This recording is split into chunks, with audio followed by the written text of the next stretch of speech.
The rain was relentless, hammering against the tin roof of the Pinewood Veterinary Clinic, a small outpost on the edge of a sleepy coastal town. Dr. Emily Harper, clinic's only veterinarian, was used to early mornings, but this one felt different.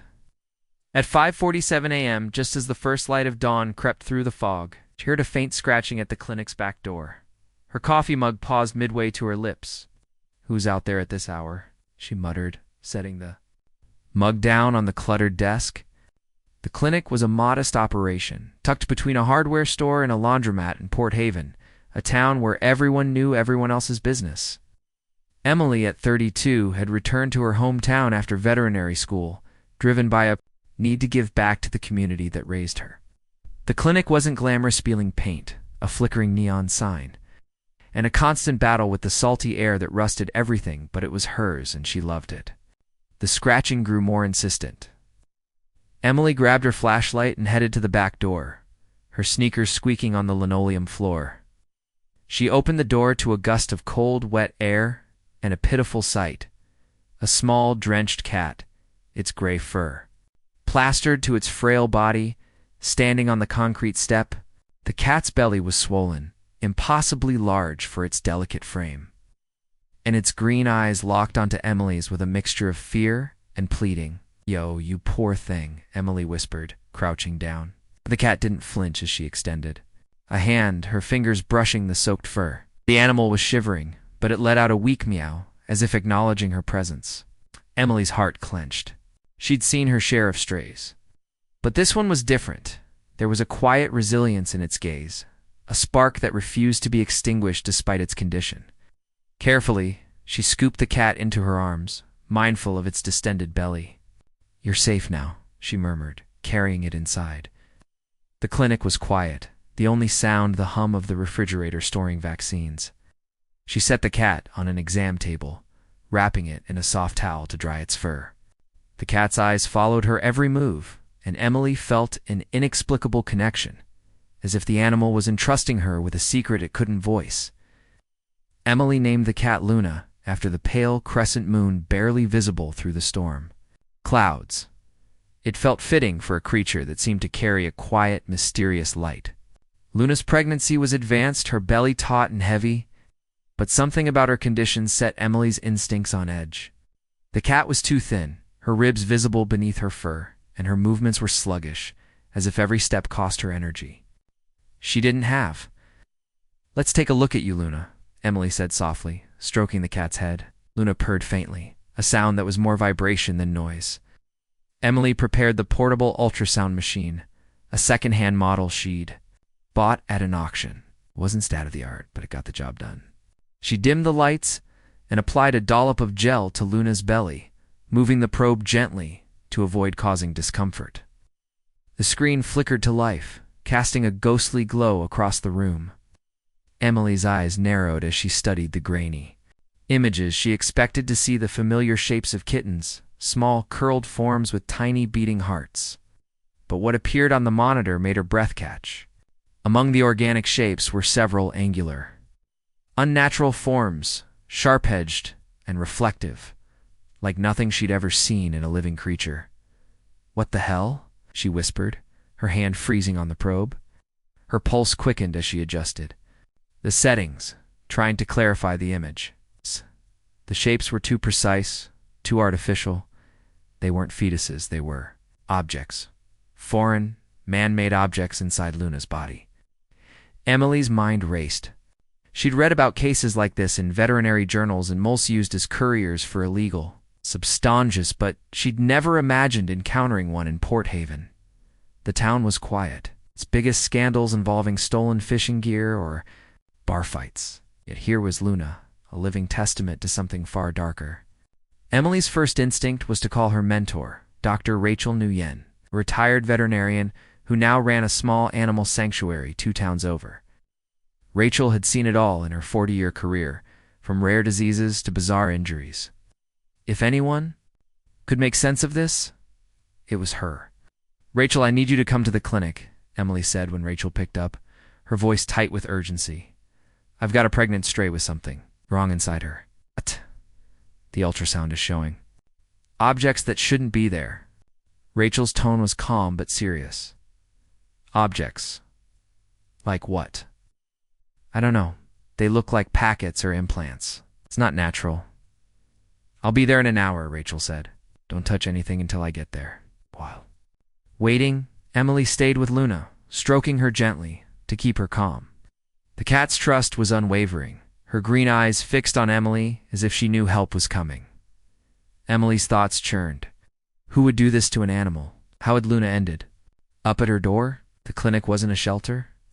Strays were usually taken to the county facility 10 miles away. Someone had chosen her clinic specifically.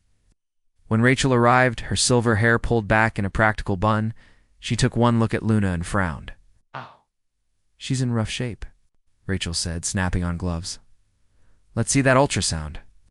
Emily ran the scan again, her stomach nodding as the same unnatural shapes appeared. Rachel's expression darkened. "This isn't good, Emily. I've seen this before. Years ago in a city clinic. Drug smugglers sometimes use animals to transport contraband. They implant packets surgically, then retrieve them later. Cruel and illegal." Emily's hands clenched into fists. "We need to get those out of her." Rachel nodded. "But we have to be careful. If those packets rupture, it could kill her instantly. We need a surgical team and a controlled environment." Emily called in her part-time assistant, Jamie, a veterinary technician with a knack for staying calm under pressure. Together, they prepared the clinic's small operating room, sterilizing instruments and setting up an IV line for Luna. Rachel took charge, her hands steady despite the gravity of the situation. As they anesthetized Luna, Emily couldn't shake. The image of those angular shapes. "What kind of person does this?" she asked, her voice barely above a whisper. "The kind who sees animals as tools, not lives," Rachel replied grimly. "Focus, Emily. She needs us now."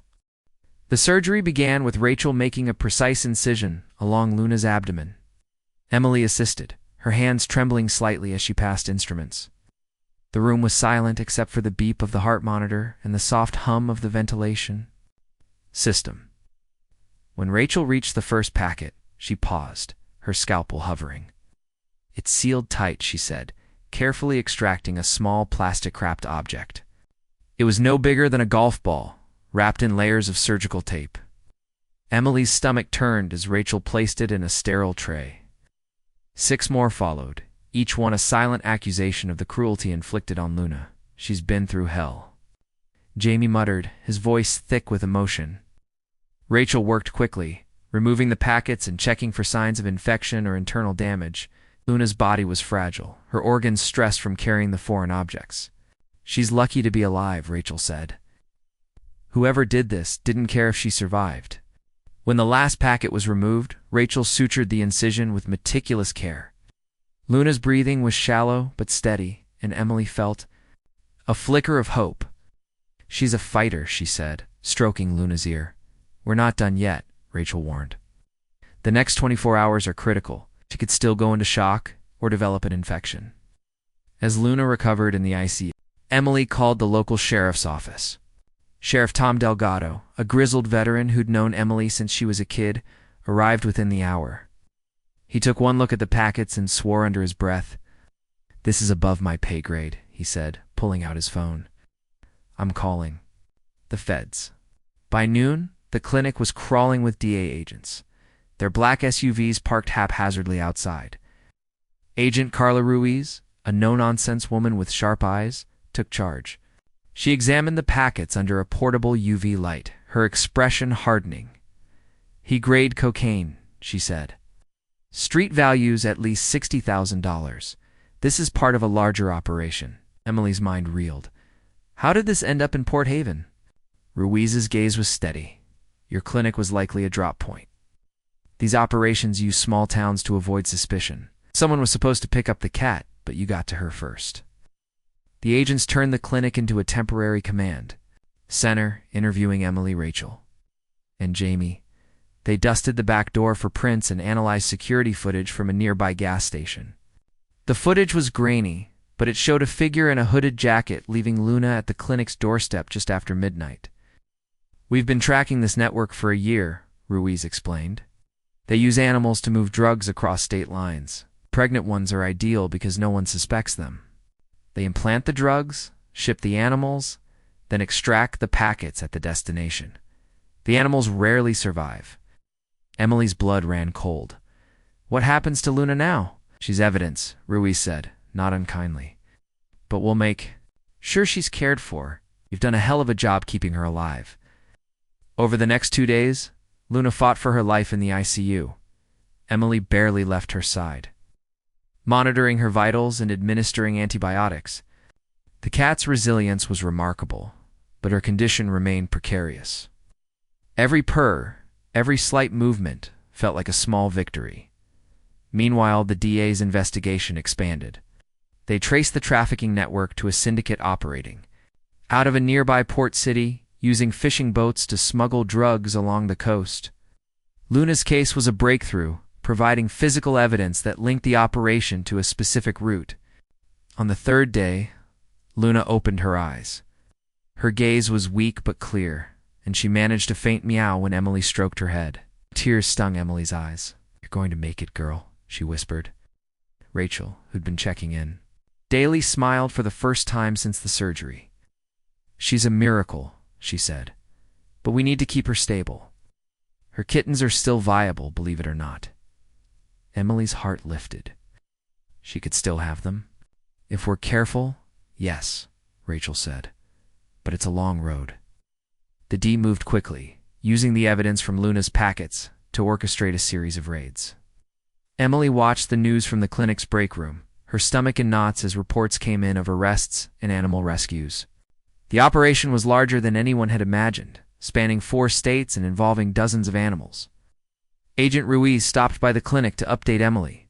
"We've shut down their main hub," she said.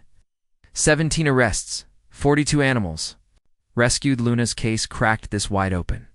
Emily felt a mix of relief and anger. How could they do this to so many animals? Manny Ruiz said simply, "Luna's survival has given us a chance to stop them. She's a hero." Weeks later, Luna gave birth to 4 healthy kittens, each one a tiny miracle. Emily named them Star, Comet, Nebula, and Eclipse, continuing the celestial theme. The kittens thrived under her care, and Luna grew stronger every day, her green eyes regaining their spark. The story of Luna's rescue spread, first through local news, then nationally. The clinic became a hub for donations and volunteers, all inspired by the cat who'd brought down a criminal empire.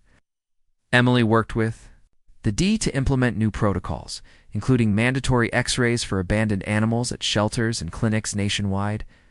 Luna found a permanent home with Emily, who couldn't bear to part with her. The cat's presence was a daily reminder of the difference one small act of compassion could make.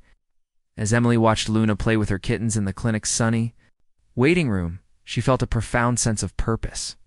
"She's our guardian angel," Emily said to Rachel one evening, as they shared a quiet moment after a long day.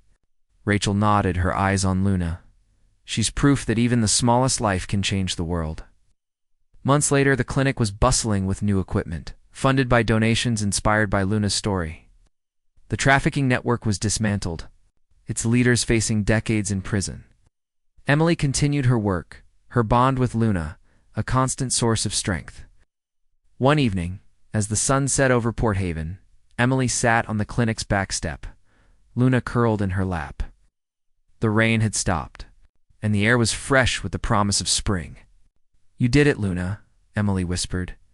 "You saved so many," Luna purred, her eyes half closed, as if she understood. And in that moment, Emily knew that no matter what challenges lay ahead, they'd face them together. Thanks so much for listening. See you in the next video. Have a great day.